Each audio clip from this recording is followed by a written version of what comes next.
Everybody knows about a person who was born with everything, but lost it all due to substance abuse.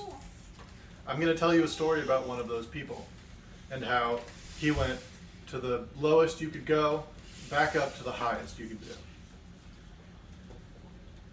My father was born into one of the most wealthy families in New Orleans. He had everything. He had money, a loving family, the best private education that you could get. He had physical talent. He has high school basketball records that still stand today in Mississippi. He married a beautiful younger woman. He had 2 children, healthy boys, and he owned his own business. My father also quietly suffered from anxiety, and he dealt with this by drinking. He was drunk for 40 years straight. This caught up to him, and it ruined his life.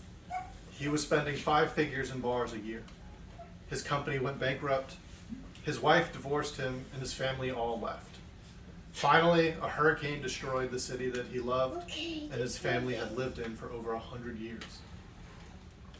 Just when it seemed like things couldn't get worse, my father was told that he was going to die.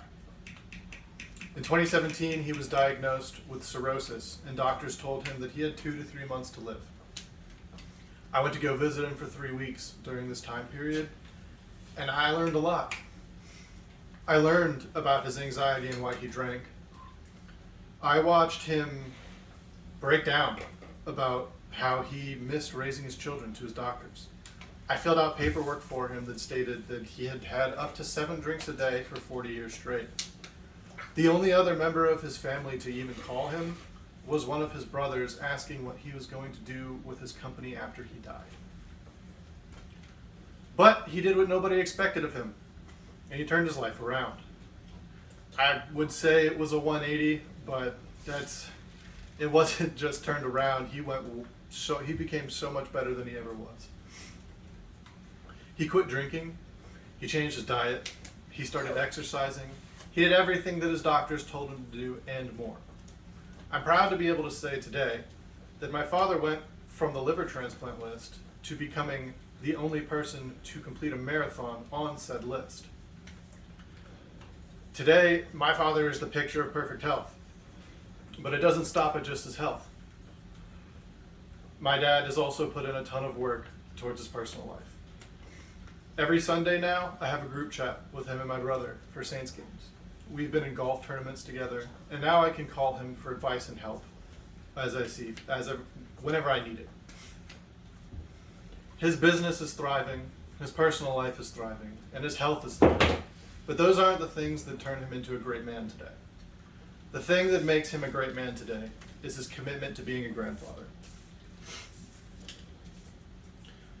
Seeing my dad interact with my kids fills a hole in me that I did not know was there. He will fly down, he'll change his flights to go to a grandparents' day that he found out about a week before. He'll show up to the hospital room when my granddaughter is born with a handful of groceries just because he needed to find a way to help out. Seeing the joy and love on his face while he was holding both of his children for the first time in those hospital rooms was impossible to miss. He is so excited and giddy, overwhelmingly, whenever he comes in town with gifts for my kids, trying to hide them behind his back. Now he shows patience that he had never had before. I see him wiping ice cream off the face of my son after going to the park.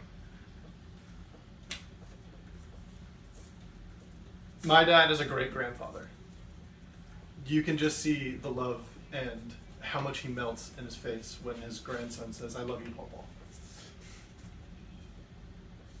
He was always the most important and influential person in my life, whether it was the example of what I didn't want to be or an influence to everybody else from turning his life around.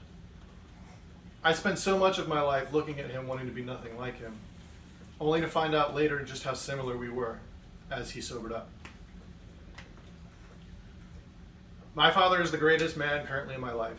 He's a role model to me, and I'm excited about my future with him going forward.